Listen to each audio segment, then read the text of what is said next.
Hello friends, welcome back to my YouTube channel comfort line India. Friends, आज हम बात करेंगे बॉन्डेड फोम के बारे में। बॉन्डेड फोम क्या होती है और कैसे इसका आविष्कार हुआ या कैसे बनी है। तो एक कहावत है जैसे हिंदी में है कि आवश्यकता ही आविष्कार की जननी होती है। तो इनिशियल वे में जब फोम का आविष्कार हुआ था तो जब फोम ब्लॉक्स बनते थे तो उसमें हम फोम की शीट्स अपनी काटते थे। तो साइड कटिंग, टॉप, बॉटम ये सब निकलता था जो स्क्रैप होती थी। और बहुत बार क्या होता था जब फोम बनती है और आज भी जब फोम बनती है तो कुछ फोम ब्लॉक्स जो हमारी क्वालिटी होती है उस पर वो प्रॉपरली नहीं बन पाते हैं और वो उसमें कुछ डिफेक्ट आ जाता है। तब हम उसको क्या करते हैं, जो जो डिफेक्टिव ब्लॉक्स होते हैं हम उनको जो उनका एक्चुअल प्राइस होता है उससे लो प्राइस पर मार्केट में सेल करते हैं, जिसको हम सेकंड की फॉर्म भी बोलते हैं। लेकिन ये सेकंड की फॉर्म जो ब्लॉक ख़राब हो गए वो तो वहाँ यूज़ हो गए, लेकिन कुछ ब्लॉक्स ऐसे ख़राब हो जाते हैं जिसमें से हम कुछ भी नहीं निकाल पाते और वो टोटली स्क्रैप हो जाता है। तो ये क्या इसका क्या रिज़ल्ट आया कि सभी जितने भी फोम मेकर्स कंपनी जो फोम बनाती हैं वहाँ पर इस स्क्रैप की बहुत ज़्यादा क्वांटिटी इकट्ठी हो जाती है। तो शुरुआती दौर में तो क्या था, जो ऑर्थोपेडिक मैट्रेस होते हैं हम उसमें कॉयर का यूज़ किया करते थे। और क्वायर क्या होती है, क्वायर का सबसे बड़ा एडवांटेज क्या था कि वो केवल ऑर्थोपेडिक मैट्रेस में यूज़ होती थी और वो हार्ड मैट्रेस बनते थे। लेकिन उसके साथ ही साथ डिसएडवांटेज भी थे। क्या, एक नेचुरल प्रोडक्ट होने की वजह से जो क्वायर के मैट्रेस होते थे अगर उसमें कोई मॉइस्चर आ जाता था या हम जब यूज़ कर रहे हैं मैट्रेस को उसके ऊपर कुछ लिक्विड गिर गया तो उसमें पानी चला गया, वो गीले हो गए तो उसमें उसकी वजह से बैड स्मेल आ जाती थी। या कुछ समय के बाद जो क्वायर होती थी वो कहीं से बैठ जाती थी तो मैट्रेस जो है अनइवन हो जाता था। तो फिर वो ऑर्थोपेडिक होने के साथ साथ लेकिन उसका वो नेगेटिव इफेक्ट छोड़ता था। अब जब हमने ये बॉन्डेड की जो स्क्रैप होती थी अब इसका क्या यूज़ करेंगे हम। तो शुरुआती दौर में तो क्या था कि हमने क्रश करके जो हल्के पिलो होते हैं, सस्ते मार्केट में पिलो होते हैं, उसको हमने भर के फिल करके इसकी स्क्रैप के पिलो बनाना शुरू करे।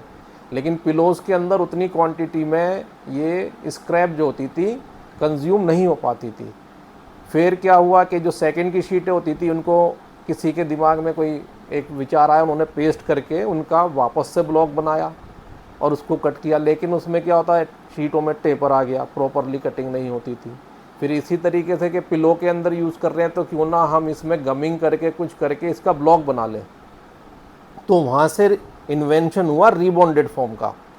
तो उसके बाद क्या हुआ कि इसको हमने जो फोम स्क्रैप होती है उसको क्रश करके, उसकी अलग अलग मशीन होते हैं, श्रेडर्स होते हैं, उसमें श्रेड करके और कुछ केमिकल मिक्स करके, एडेसिव मिक्स करके इसको हमने स्क्रैप के ब्लॉक्स बनाए। तो ये जो रिप्लेसमेंट आ गया हमारे को क्वायर का।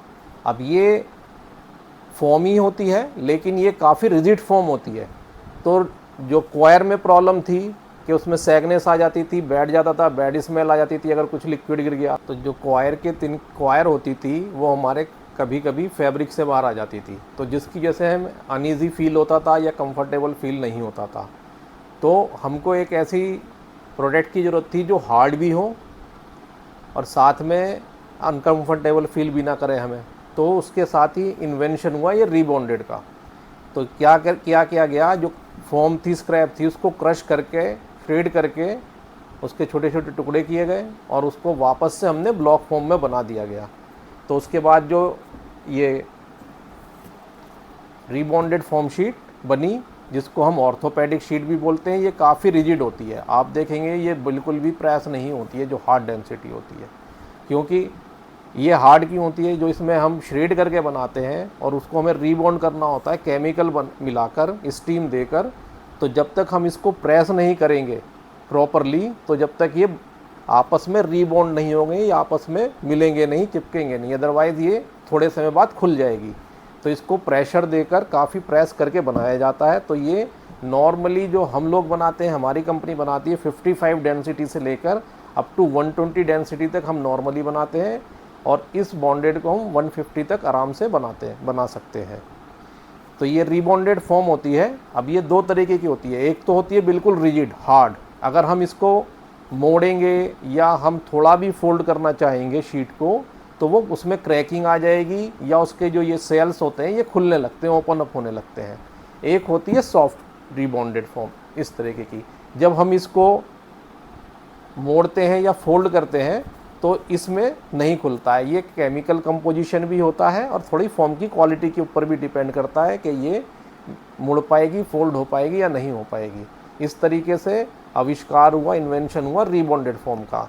और आज की डेट में मैक्सिमम जो भी कंपनीज़ हैं जो बना रही हैं ऑर्थोपेडिक मैट्रेस या स्पाइन केयर मैट्रेस, तो maximum most of the companies are using this rebonded form as a base form.